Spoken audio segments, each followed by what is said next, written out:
Sous le contrôle du groupe italien Fincantieri, Alstom, STX, deux dossiers, deux cas différents, mais deux emblèmes industriels qui passent sous une bannière étrangère. Pour nous en parler, Guillaume Duval, rédacteur en chef d'Alternatives économiques. Bonsoir. Bonsoir. Est-ce que les intérêts français sont bradés, comme on l'a entendu, notamment dans la classe politique hier soir ?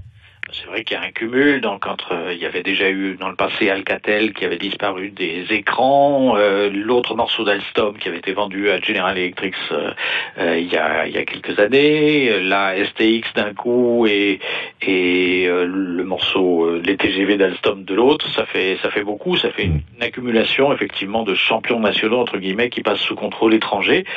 Bon, je pense que c'est le fruit d'une vingtaine d'années ou même plus une politique de nos grandes entreprises. On a une spécificité en France, c'est que dans ces grandes entreprises, ce sont souvent des énarques ou des polytechniciens qui débarquent des cabinets ministériels pour arriver à leur tête et qui connaissent pas grand-chose. Ça marchait à peu près quand les clients étaient français, c'était des copains de promotion dans l'appareil d'État français, mais avec les Chinois, les Indiens, ça marche pas très bien. Et d'autre part, ces grands chefs sont pas très reconnus en interne et ils peuvent pas prendre les bonnes décisions stratégiques parce qu'ils connaissent pas bien le business et l'entreprise. Donc ça, c'est assez logique que ça se passe assez mal dans ce contexte-là. Après, qu'est-ce que peut faire et qu'est-ce que doit faire l'État français ? Bon, quand on voit l'État d'Areva ou l'État d'EDF, je suis pas sûr que la montée au capital de l'État soit effectivement une solution miracle.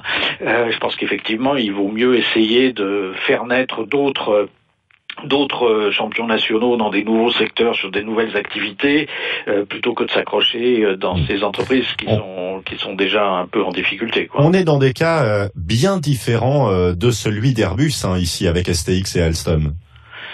Oui, oui et non. Donc Airbus, c'est aussi très compliqué entre les Français et les Allemands en particulier, mais c'est vrai. Je dis ça parce que c'est le symbole d'une réussite, avec plusieurs pays qui sont impliqués. Oui, mais donc on va voir, tant pour STX que pour Alstom, on va voir comment se développent les choses. Simplement, si on a vraiment la préoccupation en particulier, et c'est logique, de préserver l'emploi dans ces entreprises, une fois qu'elles sont passées sous contrôle étranger, il faudrait faire exactement l'inverse de ce qu'on vient de décider de faire dans le cadre des ordonnances. Parce que là, dans le cadre des ordonnances, on vient de décider de faciliter les licenciements, en particulier dans les groupes internationaux, en particulier en leur permettant de ne plus regarder que le périmètre national pour justifier les licenciements. Donc là, a priori, on s'est désarmé pour le futur de STX ou pour le futur d'Alstom, en facilitant les choses si les Italiens ou les Allemands veulent tricher. L'autre aspect, c'est si on veut préserver l'emploi dans le futur dans ces entreprises-là, il faut renforcer les pouvoirs des représentants des salariés. Si vous voulez, si les entreprises allemandes licencient pas dans des cas comme ça, c'est parce que les conseils d'entreprises allemands ont beaucoup plus de pouvoir que les comités d'entreprise français, et il y a des représentants des salariés allemands dans les conseils d'administration, etc., etc. Donc, si on veut préserver l'avenir pour ces cycles-là, il faut renforcer les pouvoirs des salariés. C'est ce qu'on n'a pas fait non plus dans les ordonnances. Guillaume Duval, rédacteur en chef d'Alternatives économiques. Merci.